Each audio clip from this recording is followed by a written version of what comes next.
नमस्कार दोस्तों, मैं प्रोफेसर श्रीवास्तव। आप देख रहे हैं TV7 न्यूज की। आपका स्वागत है दोस्तों। मौजूद हूं बुनकर नगरी टांडा में। लोकसभा चुनाव का बिगुल बज चुका है। ऐसे में टांडा बुनकर नगरी है, यहाँ की ज्वलंत मुद्दे क्या है, हम उस पर बात करेंगे। कई मुद्दों पर हम बात करेंगे। वोटर किसकी तरफ है, उस पर हम बात करेंगे। हमारे साथ बुनकर नगरी में मौजूद है, व्यापारी मौजूद है, बुनकर मौजूद है। आइए सीधे चलते हैं टांडा के ज्वलंत मुद्दे पर। बस स्टॉप का निर्माण हो चुका है, यहाँ कार्यशाला का निर्माण हो चुका है। मुख्यमंत्री ने इसका बाकायदा उद्घाटन किया, लेकिन अभी तक चालू हो पाया नहीं चालू हो पाया। क्या व्यवस्था परिवहन विभाग की, उस पर हम बात करेंगे। आइए सीधे चलते हैं। हमारे साथ बात करने के लिए मौजूद है सरदार जी। ये बताइए, टांडा में बस स्टॉप का निर्माण हो चुका है, कार्यशाला हो चुकी है, तो ऐसे में क्या व्यवस्था है? टांडा का बस स्टेशन जो है, मेरे ख्याल जहाँ हमारे बचपन से ही आज करीब 50 साल का हमारी उम्र है, 50 साल रोडवेज यहाँ बना हुआ है, लेकिन साधन के नाम पर सरकारों ने कुछ नहीं किया। कुछ सरकार ने पहल जरूर की है, कार्यशाला का उद्घाटन, तो अभी तक कोई कार्यशाला शुरू नहीं हुई है। बिल्डिंग तो बन गई है, लेकिन देखिए कब शुरू होता कुछ पता नहीं है। दूसरा, शाम को 7 बजे के बाद यहाँ से कोई साधन कहीं भी टांडा से बाहर किसी को निकलना हो है ही नहीं। ये कई आज की नहीं, बहुत पुरानी समस्या है। सरकारें कई आई गई, लेकिन इस पर किसी ध्यान नहीं दिया। रेलवे के मामले में भी यहाँ NTPC है, कोयला जरूर जाता है, लेकिन कोई यात्री गाड़ी यहाँ से टांडा से कहीं निकलती नहीं है। ना ही किसी सरकार ने कोई पहल की है। देखिए आने वाले समय में अभी जहां तक वोटर की बात है, वोटर भी इस बार शांत है, क्लियर नहीं है कि किसको वोट करेगा। परिवहन विभाग की कार्यशाला जो बन चुकी है, बसों के संचालन को लेकर क्या व्यवस्था है, ये हम जानना चाह रहे हैं। व्यवस्था यहाँ से सिर्फ बस्ती के लिए साधन मिलेंगे, लखनऊ और कानपुर के लिए कोई साधन नहीं है, दिल्ली के लिए कोई भी सरकारी रोडवेज की व्यवस्था बिल्कुल नहीं है। और ये मांगे कई सालों से चली आ रही है। देखिए कब टांडा का भविष्य जो है बनेगा, ये समझ नहीं। जबकि यहाँ की आबादी, बुनकर आबादी बाहुल्य क्षेत्र है और 2 लाख से ऊपर यहाँ आबादी है शहर की, लेकिन परिवहन के मामले में बहुत ही अति पिछड़ा हुआ है, समझ लीजिए। बसों के संचालन न होने से किन समस्याओं का सामना करना पड़ता है? समस्याएं यहाँ से डगामारी होती है। यहाँ से अकबरपुर जाते हैं लोग, फिर वहां से बाहर के साधन पकड़ते हैं, या फैजाबाद जाके पकड़ते हैं, या बस्ती कोई साधन नहीं है। साधन हो तो आज ये भाई सबके पास तो गाड़ियां हैं नहीं, कुछ ऐसे भी हमारे जो हैं जो साधन विहीन है, उनके लिए बहुत बड़ी समस्या है। क्या माहौल दिख रहा है? सरकार तो चुनाव में है, बीजेपी के प्रत्याशी इस समय मौजूद है रितेश पांडे जी बसपा से आकर। क्या माहौल है सरकार की? टकराव तो देखिए बहुत जबरदस्त टकराव है, लेकिन कुछ कहा नहीं सकता कौन जीतेगा, इस पर अभी पहले कहना उचित नहीं होगा। क्या नाम है आपका? गुरदीप सिंह अरोड़ा, एडवोकेट। सर ये बताइए, आप बुनकर समाज से हैं, बुनकर समाज में ये बताइए किन समस्याओं का सामना करना पड़ा? क्या बसों को लेकर, संचालन को लेकर? बसों को लेकर के काफ़ी दिक्कत होती है। यहाँ पर कोई मुसाफिर फंस जाता है तो शाम को 5 बजे 6 बजे के बाद यहाँ जाने में बहुत दिक्कत होती है। लोग को काफ़ी दिक्कत होती है जी, काफ़ी दिक्कत होती है। बिजली की क्या व्यवस्था है? बुनकर क्षेत्र है, क्या व्यवस्था बिजली की? बिजली की व्यवस्था, बिजली से काफ़ी लोग परेशान हैं जी, बिजली से लोग काफ़ी जी। तो क्या माहौल है? माहौल क्या है यहाँ पर अभी कुछ कहा नहीं जा सकता।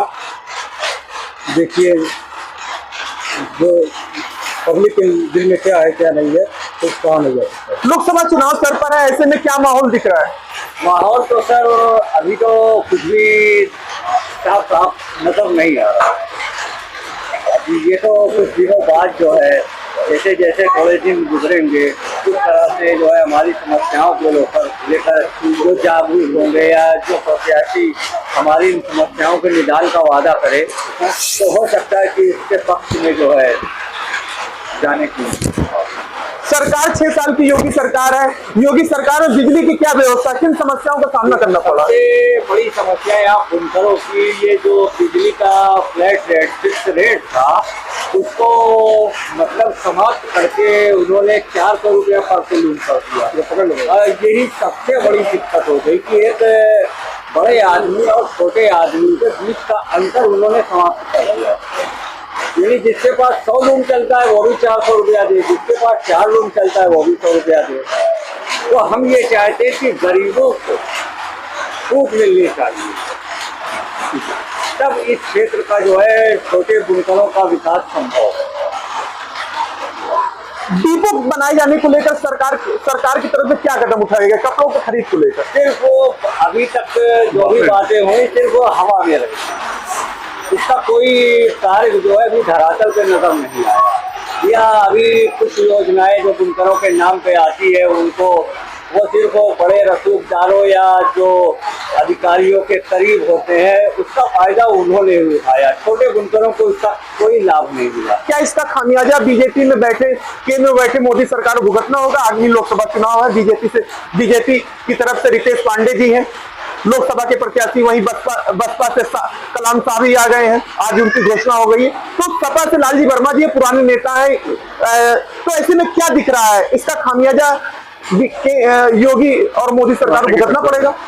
कांटे की टक्कर। यहाँ फिलहाल तो जो है रितेश पांडे जी का जहाँ तक सवाल है, उन्होंने लोकसभा में जो है बुनकरों की बात उठाई थी अम्बेडकर नगर के, या मतलब लालजी वर्मा है उन्होंने भी है, अब कलाम शाह भी आ गए हैं, लेकिन अभी तक तो लड़ाई जो है किसी तरफ जाती दिख नहीं रही है।